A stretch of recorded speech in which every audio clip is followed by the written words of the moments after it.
channel Ngulik Horor.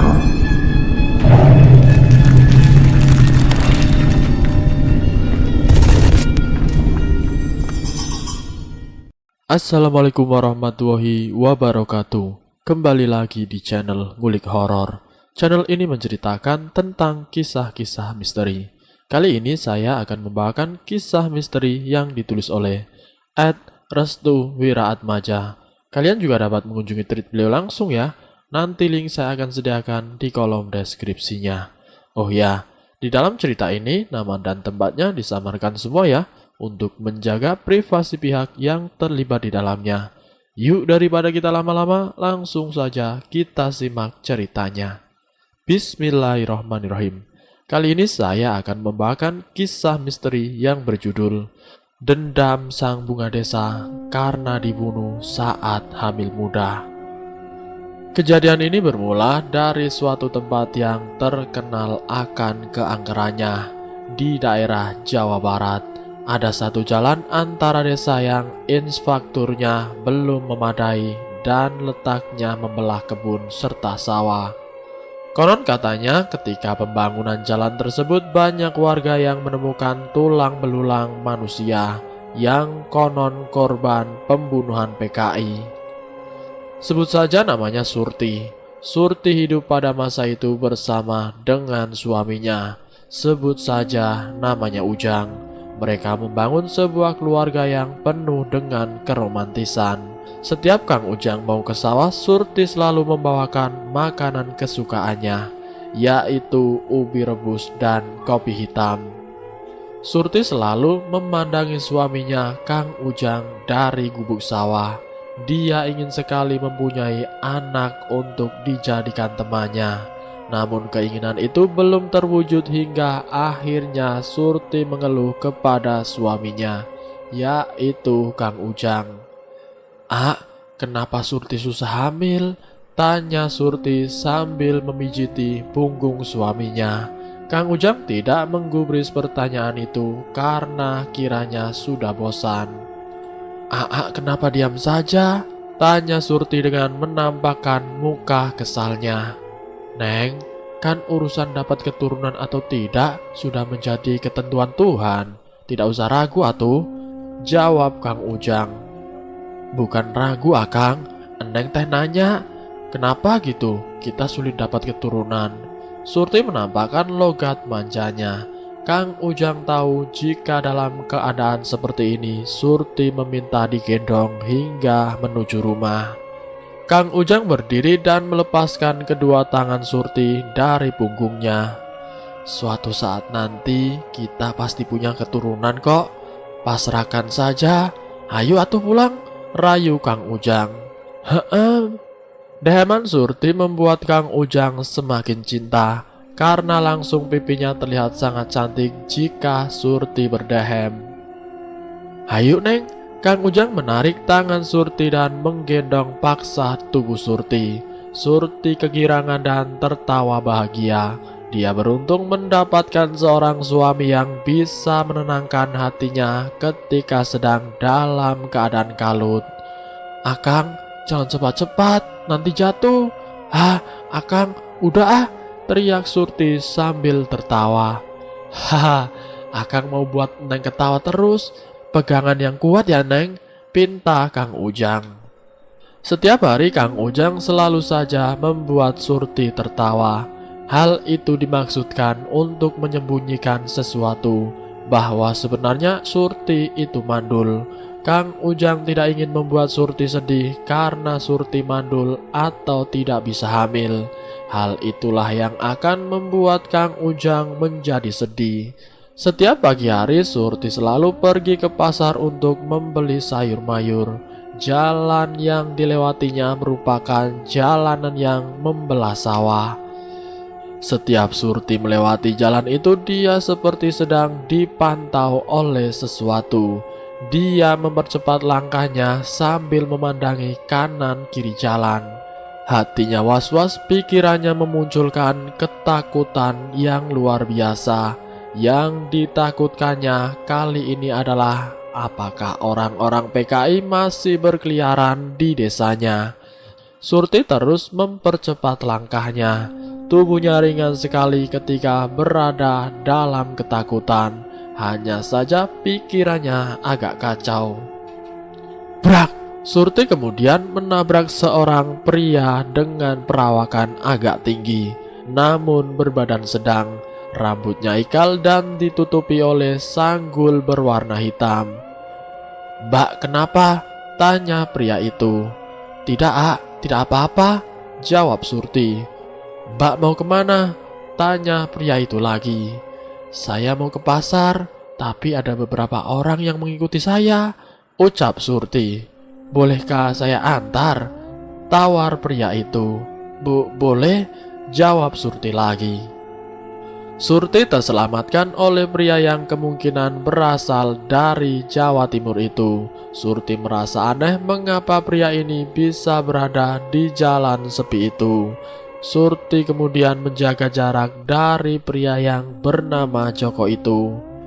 "Perkenalkan, nama saya Joko, Mbak," ucap pria itu. "Saya Surti," jawab Surti. "Suami Mbak mana?" tanya Joko. "Sedang bekerja, A," jawab Surti. "Setiap hari melewati jalan itu?" tanya Joko. "Iya, memangnya kenapa, A?" jawab Surti. "Tidak apa-apa, tidak takut memang," tukas pria itu. Surti ingin menjawab serius, namun dia tidak bisa membayangkan pria itu sebenarnya. "Takut sih." Lalu pria itu tidak menjawab. Tugasnya untuk mengantarkan Surti telah usai. Surti masih terfikirkan dalam hati siapakah Joko itu sebenarnya. Bukannya dia bukan warga asli sini. Mungkin saja dia merupakan seorang pendatang. Surti mencoba untuk berpikir positif. Suasana di pasar berada seperti biasanya. Terdengar bisikan-bisikan serta suara riuh yang sangat kecil nadanya. Berita seperti ini mungkin bukan sebuah berita kecil lagi, tapi seperti berita besar dan menakutkan.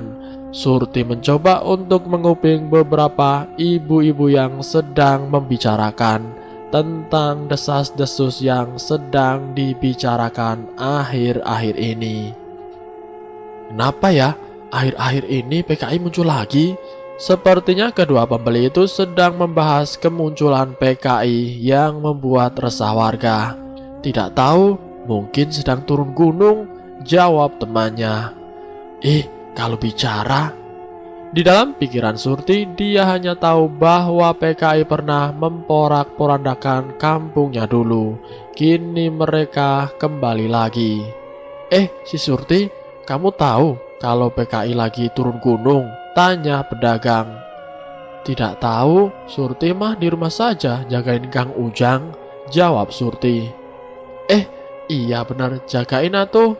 Mangga Bu, Surti duluan." Surti kemudian kembali ke rumah. Dia ingat benar bahwa yang dibicarakan oleh ibu-ibu itu adalah mengenai sekelompok PKI yang sedang turun gunung.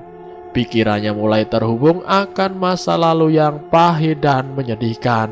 Saat itu dia masih kecil dan melihat banyak sekali warga yang disiksa, dibakar rumahnya. Masa lalu yang seram kini terekspos dalam kehidupannya yang sudah dewasa. Nalurinya berkata mungkin PKI masih terus merongrong desa. Surti melewati tempat itu lagi. Sekarang langkahnya agak diperlambat karena dia penasaran dengan tempat itu. Tubuhnya seakan memaksa untuk melihat dari dekat apa yang ada di dalam sana. Mengapa tempat itu sangat gelap? Dahinya mulai mengeluarkan keringat. Nafasnya agak berat sekarang. Seperti biasa, Surti merasakan hawa membunuh yang kuat yang berada dalam tempat ini. Surti mulai merendahkan tubuhnya. Dia menengok ke kanan kiri jalan untuk mengecek apakah ada orang yang membuntutinya. Sayur mayur yang dibawanya dia letakkan di samping bebatuan yang mirip seperti kolam. Kakinya mulai meringsek ke arah lubang gelap itu. Kedua tangannya memegangi dinding di sampingnya. Dia takut jika nanti terpleset dan terjatuh di dalamnya. Satu demi satu Surti mulai menurunkan kakinya. Sekitar 6 anak tangga dia harus mencoba tegakkan pendaratan kakinya. Baru satu kaki dia turunkan, Surti mencium aroma tidak sedap dari dalam tempat itu, seperti bau bangkai. Namun jaraknya agak jauh. Hanya saja dia juga mendapati suara tikus dari dalam sana. Surti mencoba untuk tenang. Apa mungkin tempat ini hanyalah tempat pembuangan sampah atau tempat persembunyian para pejuang dulu dalam menghadapi para penjajah? Sejak lama tempat itu tidak pernah ditengok. Bahkan ketika dirinya masih kecil, tempat itu sudah ada. Giliran kaki selanjutnya untuk diturunkan, namun dia belum siap. Seperti ada sekelebat orang berlari dari arah belakangnya dengan cepat. Surti menengok ke arah belakang. Apakah tempat ini berhantu atau bagaimana? Ketika kaki selanjutnya ingin diturunkan, pundaknya ditepuk oleh seseorang dari belakang. "Siapa kamu?" teriak Surti sambil menghadap ke arah belakang dengan terkejut. Mbak Surti lagi ngapain? Ternyata orang yang menepuk pundaknya adalah si Joko. Mengapa Joko berada di tempat ini?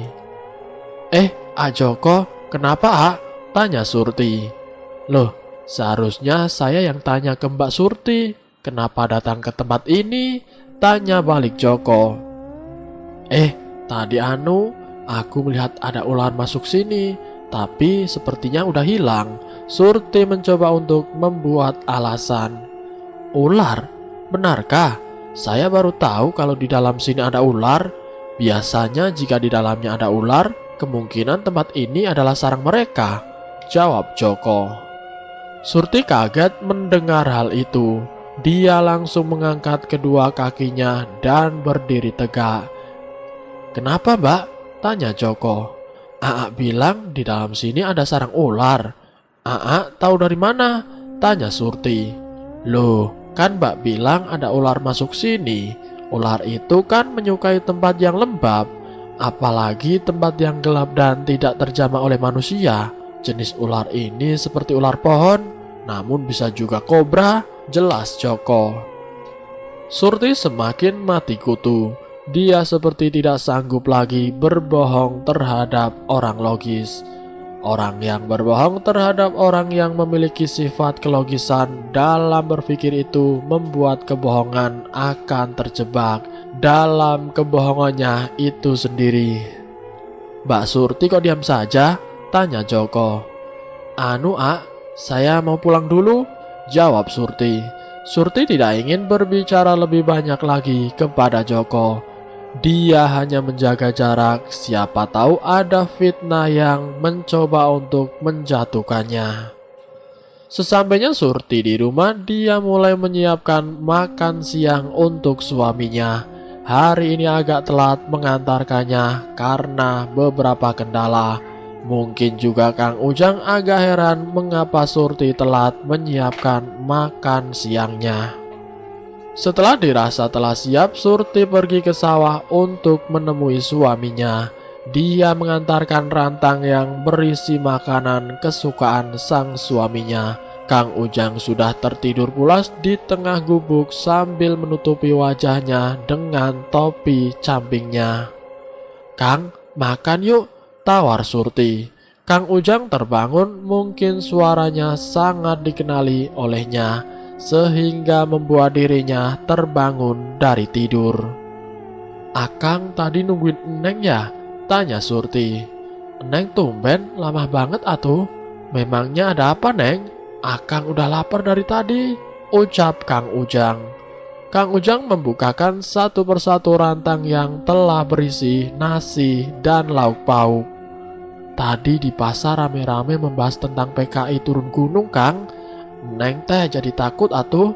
Apalagi Abah sama Uma pernah juga ngerasain kekejaman PKI," ucap Surti. "Tadi barusan," Tanya Kang Ujang. Iya Kang, jawab Surti. Alasan pertama Kang Ujang tidak terlalu menanggapinya adalah karena Surti mempunyai masa lalu yang kelam dengan kerusuhan PKI kala itu.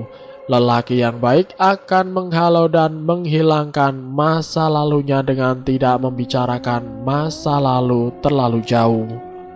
Jika pasangannya selalu mengungkit-ungkit masa lalu, biarkan dia terbuka dahulu. Sesudah itu berikan pengarahan bahwa masa lalu tidak perlu diingat, namun dijadikan pelajaran berharga agar tidak menyusahkan masa kini dan menghancurkan masa depan. Kang Ujang mempelajari ini dalam diri Surti yang sangat lemah dalam menanggapi masa suramnya. Surti hampir tidak bisa move on akan masa lalunya. Dia mencoba membalaskan dendam terhadap kejahatan PKI. Namun apa daya, dia hanya bisa memendam dalam hati. Neng, kalau Neng masih ingat kejadian itu, jadikan kejadian kemarin sebagai pembelajaran hari ini. Neng tidak boleh terjerumus lebih dalam lagi, karena itu bisa membuat Neng selalu kepikiran, ucap Kang Ujang. Surti hanya bisa mengangguk sambil menekan keras kain tapinya. Rasanya penderitaan itu belum juga disembuhkan walau kehadiran suaminya sekalipun. Kang Ujang menghabiskan makanannya dengan cepat. Sepertinya dia ingin mencoba merayu Surti dengan sebuah ungkapan romantisnya. Neng tahu mengapa Akang mencintai Eneng untuk hari ini dan seterusnya? Tanya Kang Ujang. Kan Akang suami Eneng, jawab Surti. Benar, tapi ada tapinya, ujar Kang Ujang. Apa itu Kang? Tanya Surti penasaran. Kang Ujang memegangi kedua tangan Surti sambil menatap tajam-tajam Surti. Pipi Surti memerah, lesung imutnya mulai terlihat. Akang mencintai Eneng karena ada dua hal yang berbeda dari Eneng. Kedua hal itulah yang membuat hati Akang jatuh cinta pada Eneng, ucap Kang Ujang. Akang gombal ujar Surti. Kang Ujang tertawa kecil.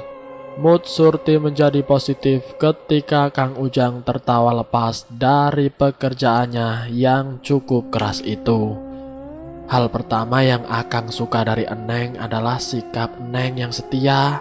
Wanita bisa dilihat kesetiaannya dari cara dia memasakkan makanannya untuk pasangannya dan menyuguhinya dengan penuh cinta. Eneng punya itu. Surti seperti terbang ke angkasa. Senyum tipisnya membuat Ujang menambah gemas kepada Surti. Terus yang kedua apa Kang? Tanya Surti sambil tersenyum. Yang kedua karena Eneng punya lesung pipi yang imut. Jujur lesung pipi Eneng lebih indah dari lesung pipi manapun, rayu Ujang sambil mencubit pipi Surti. Mereka berdua memiliki dan menghargai satu sama lain. Tidak peduli siapa yang memiliki masa lalu yang suram, setidaknya masa kini akan mengubah pandangan dari masa lalu itu sendiri. Karena hari sudah mulai siang, Kang Ujang seperti biasa mengajak Surti untuk pulang. Surti tahu jika waktunya pulang, dia akan digendong oleh suaminya, yaitu Kang Ujang. Ayo Neng, sini naik, pinta Kang Ujang. Iya Kang, ucap Surti dengan malu-malu. Kang Ujang mencoba untuk meyakinkan diri kepada Surti bahwa suatu hari dia akan hamil. Bukan hanya waktu yang menentukan, tapi kepercayaannya terhadap Sang Maha Kuasa juga perlu ditekankan. Selama dalam perjalanan pulang, Kang Ujang menengok kanan ke kiri jalan yang tertutupi pepohonan rimbun. Terdengar suara langkah kaki yang menginjak dedaunan kering, sangat berisik dan berjumlah lebih dari 10 orang. Mana mungkin warga desa sini memasuki jalanan yang penuh dengan hewan buas itu. Sedikit demi sedikit suara itu menghilang dan mengarahkan ke tempat yang jauh dari pemukiman. Eneng tadi dengar suara itu tidak? Tanya Kang Ujang. Tidak Kang, ada apa? Jawab Surti. Tidak, mungkin perasaan Akang saja. Tapi hari-hari ini kok banyak kejanggalan ya di desa kita, ucap Kang Ujang. Bener atuh Kang, yang Neng takutin apa yang dibicarakan ibu-ibu tadi di pasar beneran nyata. Kalau PKI sedang turun gunung Kang, Neng takut, ucap Surti. Hus, pamali atuh, tidak boleh ngomong sembarangan. Kita tidak boleh kemakan berita yang belum terbukti kebenarannya. Kang Ujang mencoba untuk menangkap penjelasan Surti. Jika benar PKI turun dari gunung, berarti untuk beberapa hari ke depan ada sebuah peristiwa. Peristiwa apapun yang berlabel atas nama PKI itu tidak akan mengubah pikirannya untuk membalaskan dendam yang pernah istrinya rasakan. Kang Ujang bersikukuh untuk menghadapi mereka dan mencoba untuk menghalaunya memasuki desanya dengan cara apapun. Sesampainya di rumah, Surti mencoba untuk mengganti pakaiannya. Kang Ujang sudah siap merebahkan diri di tempat tidur dan juga Surti.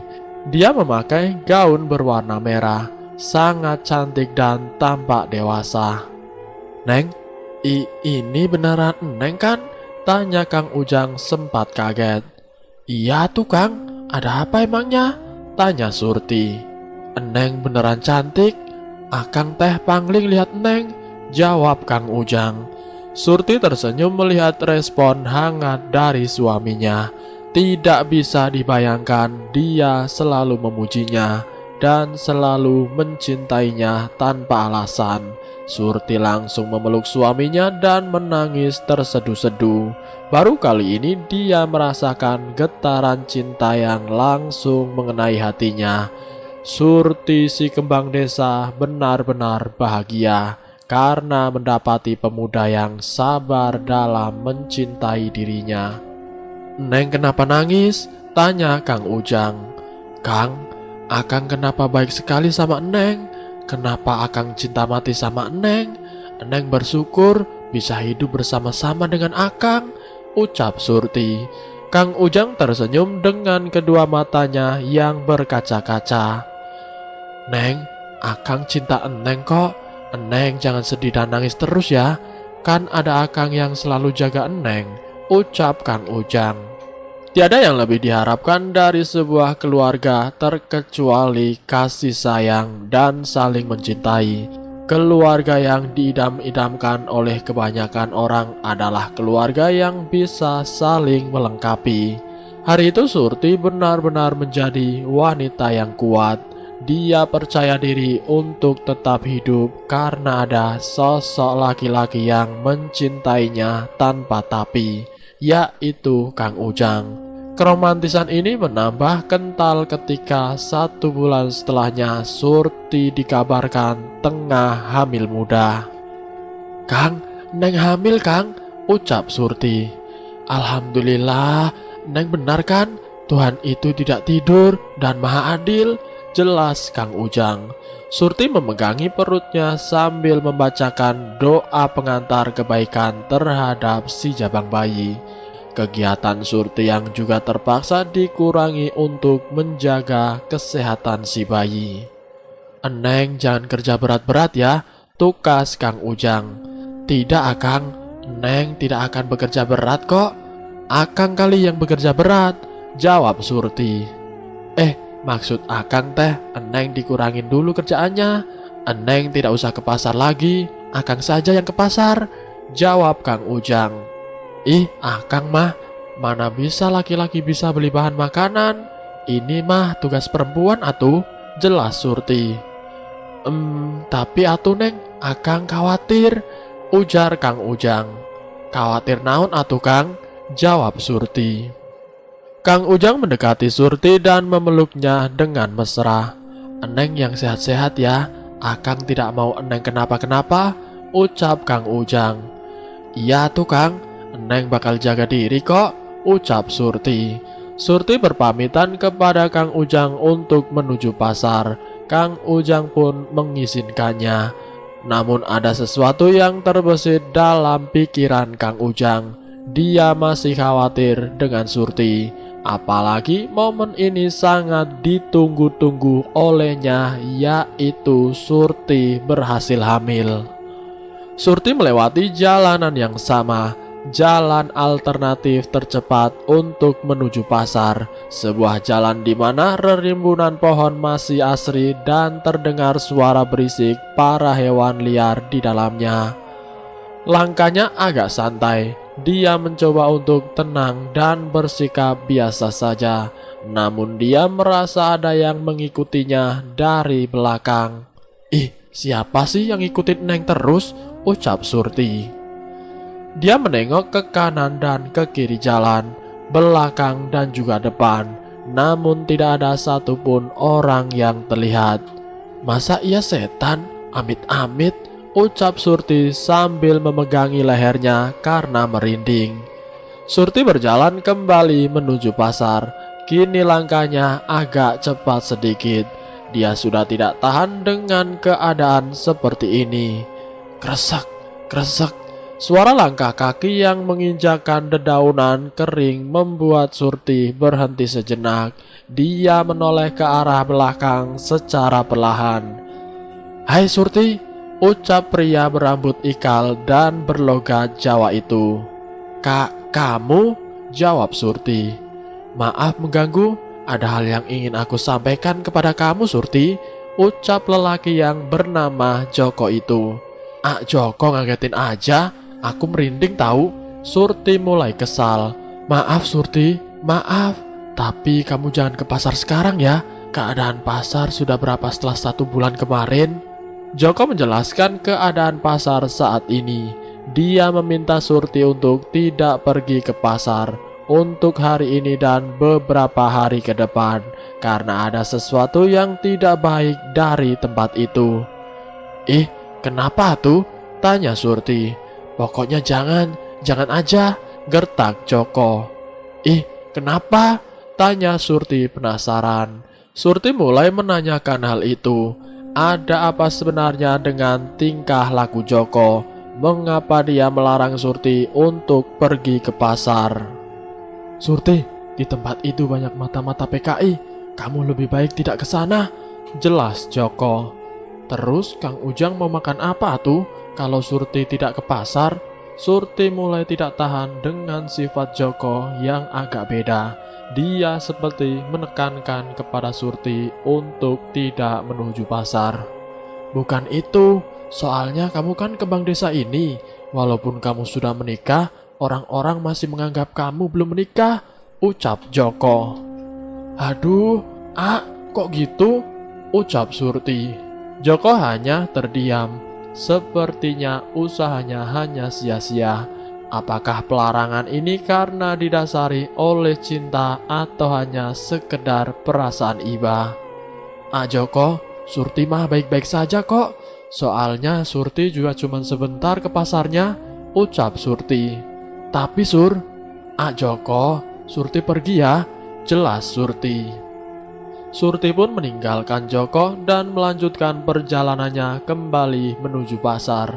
Joko yang melihat keegoisan dalam diri Surti harus bisa menerima keputusannya.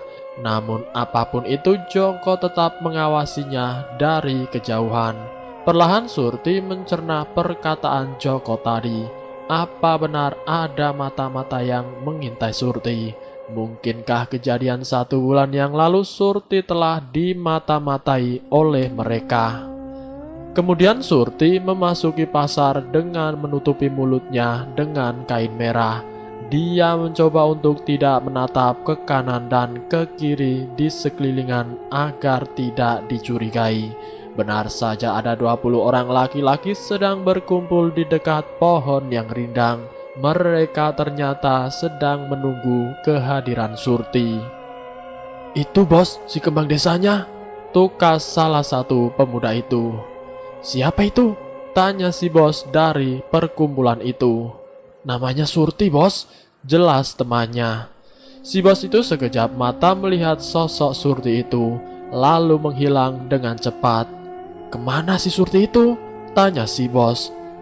Kok tidak ada? Cepat cari!" Surti bersembunyi di balik tumpukan sayur mayur si tukang jualan langganannya. "Mang, Surti izin sembunyi ya," tukas Surti. "Oh, iya Neng, tidak apa-apa," jawab si tukang sayur. Benar apa yang dikatakan oleh Joko, ada mata-mata yang mengawasi Surti sejak lama. Surti menutup mulut dengan kedua tangannya. Dia ketakutan komplotan bos besar itu mendatangi pedagang sayur langganan Surti dan menanyakan keberadaan Surti. "Mang, ada perempuan tidak?" tanya salah satu pemuda itu. "Adanya sayur, perempuan mah tidak ada," jawab tukang sayur itu. Surti sempat tertawa kecil melihat tingkah kocak dari tukang sayur langganannya. Namun memang benar juga, tukang sayur itu hanya menjual sayur, bukan wanita. "Maksud saya teh, lihat perempuan memakai selendang merah ke sini tidak?" tanya orang itu. "Tidak tahu Mang," jelas si tukang sayur.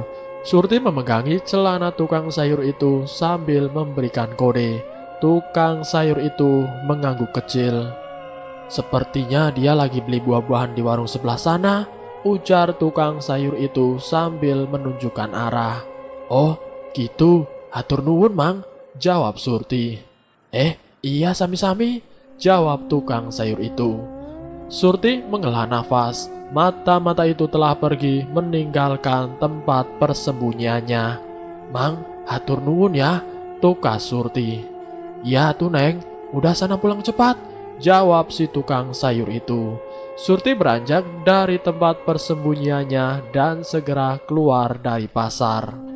Lalu kemudian Surti berlari untuk menghindari kejaran dari mata-mata itu. Daun dan selendang merahnya menggebyar terkena angin kencang. Dia menyadari apa yang dikatakan Joko itu benar. Dia sedang dalam posisi pembuntutan dari mata-mata itu sejak 1 bulan terakhir. Surti melihat seseorang pria dengan kepala tertutup topeng dan berlambangkan PKI. Tangan pria itu memegangi pisau tajam sambil menodongkannya ke arah Surti. Surti terdiam dan tidak bisa berkata-kata. Air matanya menetes perlahan membasahi lesung pipi imutnya. Surti mundur beberapa langkah sambil menengok ke kanan ke kiri sekitarnya. Mengapa dia sudah tercegat terlebih dahulu? Apakah ini bagian dari rencana mata-mata itu? "Surti, jika kamu menyerahkan diri, aku tidak akan menangkapmu dengan paksa," ucap pria bertopeng itu. "Kamu siapa? Hah? Menghalangi jalan orang adalah tindakan kejahatan," ucap Surti. "Cepat kemari, si kembang desa," ucap pria bertopeng itu. Surti tidak meladeni perkataannya. Dia berlari ke arah hutan. Kemudian pria bertopeng itu mengejarnya. Surti terus berlari. Dia tidak memikirkan bagaimana jadinya jika tertangkap dengan pria itu. Arah pulangnya telah berbelok jauh. Yang terpenting sekarang dia harus menyelamatkan diri dari kejaran pria itu. Nafasnya tersengal-sengal. Surti merasakan kesakitan luar biasa dari perutnya. Kemudian kaki Surti terkilir, pergelangan kakinya menghantam batu. Pergelangan kaki Surti agak bengkok. Dia pun berteriak meminta tolong. "Tolong! Akang! Tolong Surti, Akang!" teriak Surti sambil menangis. Pria itu mendekati Surti secara perlahan. Pisaunya telah siap untuk menusuk-nusuk tubuh Surti. Surti terus merangkak, belanjaannya dibiarkan begitu saja. Dia terus mencakar-cakar dedaunan kering sambil menarik tubuhnya. Tolong!" teriak Surti berulang kali. Di depan Surti, pria itu telah berdiri tegak sambil menodongkan pisaunya. Surti mengangkat wajahnya. "Siapa kamu?" teriak Surti. Brak! Surti pingsan dibuatnya oleh pria itu. Tonjokan mentahnya mengenai kepala Surti. Pria itu menyeret Surti menuju suatu tempat. Kang Ujang merasakan hal aneh sedari tadi. Mengapa Surti lama sekali mengantarkan makanannya? Apakah hari ini dia telat lagi? Aku merasakan sesuatu yang tidak enak. Ada apa dengan Surti? Ucap Kang Ujang. Kang Ujang bergegas meninggalkan pekerjaannya. Dia beristirahat sebentar di gubuk reot yang telah dibangunnya bersama Surti tahun lalu. Neng, kok kamu lama sekali ya masak makanannya? Kamu lagi apa sekarang? Ucap Kang Ujang. Kang Ujang melihat beberapa warga berlari berduyun-duyun menuju gubuknya. Mereka berlari dengan ekspresi muka yang sangat panik. Kang Ujang, ucap warga tersebut. Iya, gimana Kang? Ada apa? Jawab Kang Ujang. Surti Kang, Surti, ucap warga tersebut. Aya naon? Ada apa dengan Surti Kang? Tanya Kang Ujang setengah panik. Surti ditemukan meninggal dunia Kang, di tempat pembuangan sampah. Kang Ujang tidak percaya. Hatinya belum bisa menerima. Ekspresi wajahnya tidak bisa digambarkan lagi antara percaya dan tidak percaya. Tapi mengapa orang yang dicintainya, orang yang dipeluknya pagi tadi, orang yang berjanji untuk sehidup semati, kini telah pergi dahulu dengan cara yang tidak wajar.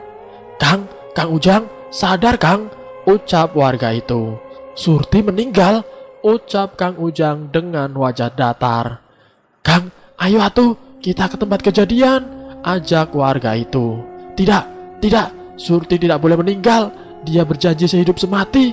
Warga mencoba menenangkan kondisi Kang Ujang yang sudah memprihatinkan. Kang Ujang kemudian diarahkan menuju lokasi penemuan Surti. Dan memang benar, Surti meninggal dengan puluhan luka tusuk yang memenuhi tubuhnya. Ketika proses pengambilan jasad Surti, para warga mencium bau busuk bangkai yang menyerbak hingga ke atas lubang tersebut. Surti! Kang Ujang mendatangi lokasi kejadian dengan kondisi yang penuh dengan lumpur. Ujang, sabar Jang, sabar, ucap beberapa warga. Tidak, Surti tidak mungkin meninggal, ucap Kang Ujang. Di sini ada tulang belulang manusia, ucap warga yang mencoba mengangkat jasad Surti. Maksudnya Kang? Tanya warga lainnya. Di sini tempat pembuangan mayat. Hah? Warga sontak tidak percaya. Tempat itu ternyata tempat pembuangan mayat. Warga kemudian mengangkat jasad Surti ke atas sambil menutup hidungnya. Beberapa warga yang melihat kondisi Surti langsung pingsan di tempat. Begitu biadab dan kejamnya orang yang membunuh Surti. Mata Surti masih melotot tajam. Itu artinya Surti dibunuh dalam keadaan disiksa. Kedua kakinya juga penuh darah. Kang Ujang baru ingat kalau Surti juga sedang hamil. Bayi yang digantung Surti telah gugur. Kemudian warga membawa jasad Surti ke rumah Kang Ujang. Sementara Kang Ujang dia masih tidak sanggup melihat wanita yang dicintainya harus meninggalkannya dulu. Surti pun dimandikan, dikafani, disolati, dan dimakamkan di pemakaman umum desa tersebut. Para warga berpikiran bahwa Surti akan membalaskan dendam dengan pelaku pembunuhan tersebut. Kang Ujang hanya bisa terdiam di rumahnya. Kini rumahnya tampak sunyi dan sepi. Tidak ada lagi orang yang bisa dipeluknya. Tidak ada lagi orang yang membuatkan kopi untuknya. Kang Ujang tampak putus asa dan sudah tidak kuat lagi menahan penderitaan ditinggalkan oleh yang dicintainya. Cintanya telah menyatu dengan tubuh Surti. Tangannya terasa hampa jika tidak memegang lesung pipi imut Surti sehari saja. Kang Ujang segan mengangkat kepalanya. Dia bersikukuh untuk menunduk dan menunggu kedatangan Surti kembali ke rumahnya. Setelah semua proses pemakaman selesai, para pelayat meninggalkan rumahnya satu persatu. Kini rumahnya menjadi hampa, sunyi dan sepi. Hanya kesendirian yang dihadapkan oleh Kang Ujang. Kang Ujang beranjak bangun untuk menutup pintunya. Namun ketika dia hendak menutup pintunya, telah berdiri tegak pria asing dengan rambut ikal dan tubuh yang agak tinggi. "Kamu siapa?" tanya Kang Ujang. "Aku tahu siapa yang membunuh Surti," ucap Joko. "Maksudmu?" tanya Kang Ujang penasaran. Joko menengok ke kanan dan ke kiri sekitarnya. Dia menutup pintu rumah Kang Ujang. Kang Ujang kebingungan apa yang ingin disampaikan oleh pria itu. "Kita harus bicara ini secara diam-diam. Aku tidak mau target selanjutnya adalah kamu," ucap Joko. "Kamu siapa?" tanya Kang Ujang. "Aku Joko. Aku telah lama datang di sini. Aku akan menceritakan detailnya. Tapi sebelum itu, matikan dulu lilin rumahmu," ujar Joko. Kang Ujang menuruti permintaannya. Setelah lilin telah dimatikan, Kang Ujang merasakan hawa membunuh yang kuat dari tubuh Joko. "Aku merupakan anggota PKI yang turun dari gunung. Aku tahu siapa yang membunuh istrimu. Namanya Surti kan?" tanya Joko. Kang Ujang langsung melayangkan bonggaman tangannya ke wajah Joko. Namun Joko dengan cepat menepisnya dan mengunci pergelangan tangannya. "Jika kau ingin mati, aku bisa membunuhmu sekarang juga, mengerti?" ucap Joko.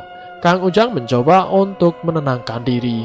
Sepertinya orang yang membunuh Surti adalah orang yang memiliki bela diri. Kemudian Joko melepaskan tangan Kang Ujang. "Sejujurnya aku datang ini untuk membantumu," ucap Joko. "Mengapa kau membantuku?" tanya Ujang. "Karena aku mencintai Surti," ucap Joko lagi. Kang Ujang tidak percaya Surti selama ini dicintai oleh orang lain selain dirinya. "Begini, orang yang membunuh istrimu adalah salah satu dari kelompok-kelompokan PKI. Kami turun gunung untuk menjarah desa ini. Tapi ketika aku tahu bahwa salah satu targetnya adalah Surti, aku tidak keinginan hati untuk membunuhnya. Aku malah mencintainya," ucap Joko. Memang benar hasrat membunuh akan hilang ketika kita menemui orang yang kita cintai. Sekelas penjahat saja bisa tertekuk lutut ketika melihat pesona kecantikan dari Surti. "Tempat ini telah di blacklist, zona hitam. Kau bisa pergi dari sini sebelum fajar. Mereka akan datang untuk menjarah seluruh warga yang ada di sini. Kau tahu tempat pembuangan sampah itu? Itu adalah tempat pembuangan mayat. Mereka yang telah dibunuh akan dibuang ke tempat itu," Joko menambahkan. "Aku tidak ingin kau terlalu banyak ikut campur dengan ini. Aku melepaskanmu karena kau suami Surti. Aku mencintai Surti. Karena itu, aku menghormatimu," ujar Joko. Kang Ujang hanya terdiam sedari tadi. Apakah benar PKI akan turun gunung seperti yang pernah dikatakan Surti? "Apakah mereka juga akan mencarimu jika kau berkhianat dengannya?" ucap Kang Ujang. Joko pun terdiam. Kali ini pertanyaan itu menyesakkan hatinya. Dia mengeluarkan pisau dari belakang kantungnya.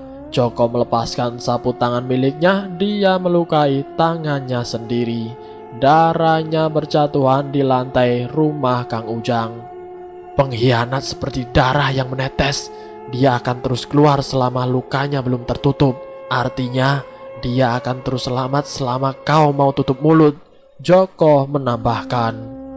"Aku melakukan ini karena aku mencintai Surti," ucap Joko. Kang Ujang tahu kematian Surti masih hangat. Itu artinya arwah Surti juga masih berkeliaran di sekitar rumahnya. Kang Ujang masih tidak menyangka dengan penjelasan Joko jika Surti dibunuh oleh kelompokan PKI itu. Artinya Joko menolak pembunuhan Surti karena dia mencintai Surti. "Bisakah aku meminta bantuanmu?" tanya Kang Ujang. Joko menundukkan kepalanya ke lantai sambil menginjak-injakkan darahnya. "Cepat katakan," ucap Joko. "Apa kau percaya bahwa seseorang yang meninggal dengan tidak wajar dan masih ada urusan yang belum selesai di dunia, arwahnya tidak akan tenang?" tanya Kang Ujang. "Hal mitos seperti itu tidak akan bisa aku percaya lebih jauh. Bersikaplah logis agar pikiranmu tidak sempit," Jawab Joko. Aku tidak menyangka Surti akan meninggal dengan hal yang tidak wajar. Aku juga merasakan kehadiran Surti di rumah ini. Jelas Kang Ujang sambil menunjukkan jari telunjuknya ke arah kamar Surti. Pintu kamar Surti tertutup dengan sendirinya. Joko merinding melihat hal itu. Tubuh Joko mulai bergetar hebat. Kehadiran Surti tidak bisa disangkalnya dengan nalar. Apa maksudnya ini? Tanya Joko. Kau memang mencintai Surti, tapi kau tidak bisa memaksanya. Kau tidak pantas untuk mencintai Surti, ucap Kang Ujang. Brengsek, tahu apa kau tentang perasaan? Tanya Joko. Perasaan tidak akan pernah pudar selagi hal yang kau cintai telah tiada. Tapi sebaliknya, jika dia mencintai hanya untuk pelarian, dia tidak akan mungkin merasakan perasaan kekasihnya, walaupun telah tiada sekalipun. Jelas Kang Ujang. Kang Ujang menunjuk ke kamar Surti. Dia membuka pintunya secara perlahan. Ketika Kang Ujang baru memegangi gagang pintu kamar Surti, dia mendengar suara tangisan kecil seperti orang yang sedang menahan rasa rindu. Joko yang mendengar itu langsung mengambil pisaunya dari belakang untuk berjaga-jaga jika suatu saat arwah Surti menyerangnya. Kang Ujang tersenyum, dia tampak bahagia mendengar suara tangisan Surti dari balik pintu kamar. Neng tidak usah nangis lagi ya. Kang Ujang mencoba untuk menenteramkan arwah Surti. Kang Ujang membiarkan Joko mendengarkan tangisan Surti. Jadi, apakah kamu percaya dengan ini? Tanya Kang Ujang. Joko terkejut mendengarkan tangisan Surti. Dia dengan cepat meninggalkan rumah Kang Ujang. Sementara itu para warga mulai resah dengan kematian Surti. Mereka mulai membuat asumsi miring terhadap kematian Surti. Tempat ditemukannya Surti tergeletak kaku kini menjadi momok menakutkan bagi para warga ketika malam hari tiba.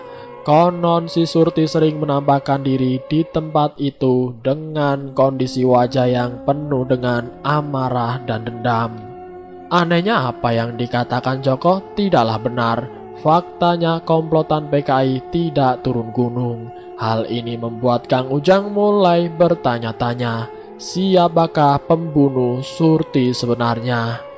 Suasana pasar tidak seramai dulu sebelum Surti meninggal. Banyak barang dagangan yang tidak laku, panen juga banyak yang gagal. Kebanyakan orang lebih memilih menahan diri di rumah dibanding berurusan dengan kematian Surti yang masih dipertanyakan.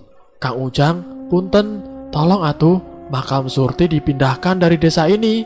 Sepertinya makam Surti membawa kesialan dan arwahnya masih belum tenang, ucap warga. Maaf atuh, saya belum bisa. Kang Ujang hanya bisa menjawab hal itu sedari tadi. Dia masih belum tega untuk menggali makam Surti yang telah lama menyatu dengan tanah. Kang Ujang sangat terpukul mendengar keluhan para warga. Kang Ujang dituntut untuk menggali kuburan Surti dan meninggalkannya ke lain tempat. Namun Kang Ujang tidak enak hati. Namun ketika menuju ke 40 hari kematian Surti hadir kembali bersama dengan dendamnya. Kala itu Kang Ujang baru pulang dari sawah. Karena tidak ada yang melayani makanya, Kang Ujang akan membuat makan sendiri. Ketika dia masuk ke dalam rumah dengan keadaan bingung, Kang Ujang mendapati banyak makanan di atas mejanya. Ini siapa yang masakin? Gumam Kang Ujang. Kang Ujang segera menuju meja makan. Ketika dilihat makanan itu berubah drastis. Piringnya penuh dengan cacing hidup lengkap dengan tanah kuburan. Bakul nasinya terisi belatung yang amat menjijikan. Meja makan yang penuh dengan makanan lezat yang diharapkan sebagai pengganti tenaga Kang Ujang yang lelah, kini berubah menjadi pesona yang menjijikan. Kang Ujang muntah di tempat sambil keluar rumahnya. Di luar rumah ada 2 orang warga yang melihat Kang Ujang sedang muntah-muntah. Alhasil mereka berdua segera membantu Kang Ujang dan menanyakan apa yang terjadi. Pak, Tolong, tolong, makanannya berubah menjadi belatung dan cacing, teriak Kang Ujang. Karena penasaran, dua orang warga itu masuk ke dalam untuk melihat sedang apa yang terjadi. Ketika melihat meja makan, ternyata cacing dan belatung itu sudah menghilang. Warga percaya bahwa Surti sedang membalaskan dendam terhadap dengan pelaku yang telah membunuhnya. Saya harus bagaimana, Pak? Tanya Kang Ujang dengan raut wajah yang penuh ketakutan. Kali ini Kang Ujang merasakan keganjilan yang luar biasa. Sepertinya Surti benar-benar ingin membalaskan dendam. Bapak sementara ini harus meninggalkan rumah. Lebih baik Bapak pulang kampung dahulu hingga keadaan membaik. Tidak baik Bapak masih di tempat ini, ucap warga. Baik Pak, saya akan pulang kampung besok. Tapi izinkan saya malam ini untuk menginap 1 hari di rumah Bapak, jelas Kang Ujang. Malam harinya ada seorang warga yang melihat sosok Surti sedang menangis di tempat ditemukannya sosok Surti. Karena warga yang lewat itu mengetahui sisi supranatural, dia pun mencoba untuk berkomunikasi dengan Surti. Katanya Surti akan terus mencari pembunuhnya walau bertahun-tahun lamanya. Jika sudah ditemukan, dia akan tenang kembali. Namun pembunuh itu tidak ditemukan sama sekali.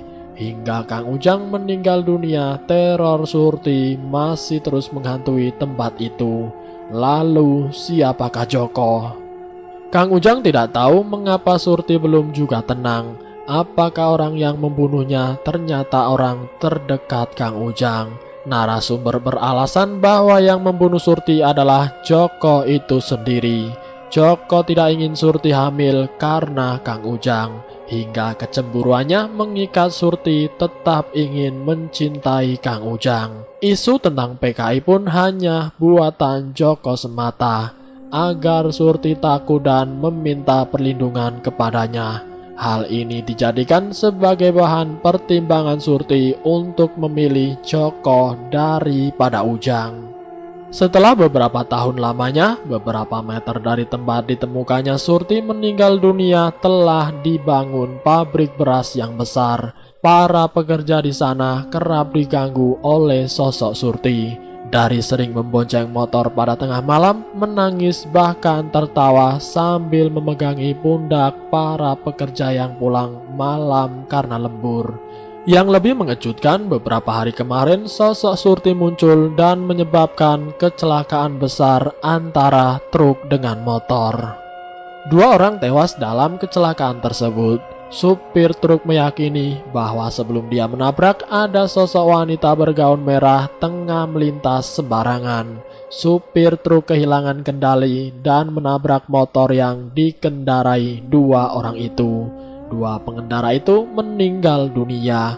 Hingga sekarang sosok Surti masih dijadikan momok yang menakutkan ketika melihat jalanan tempat ditemukan jasadnya itu.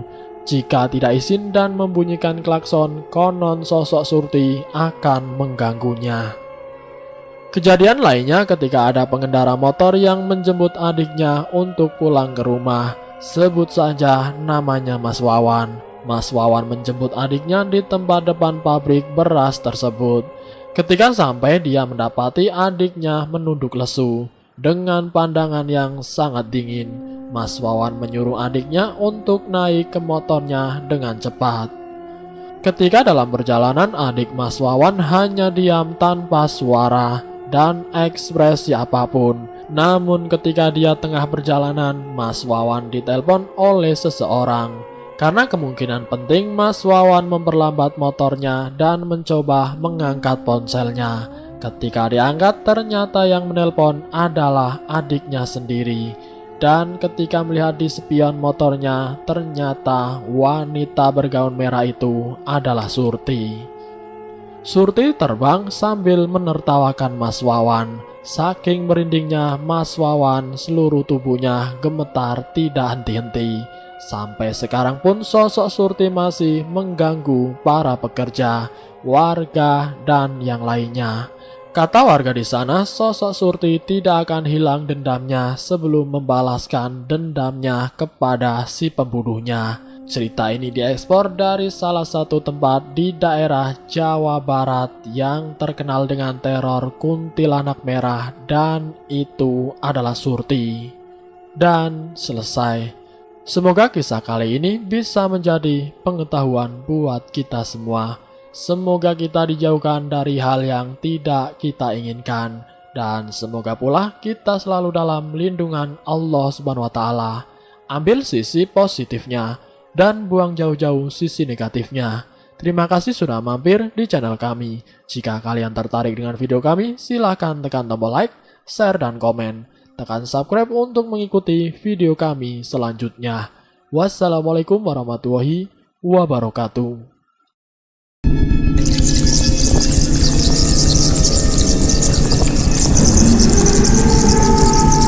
Selamat datang di channel Ngulik Horor.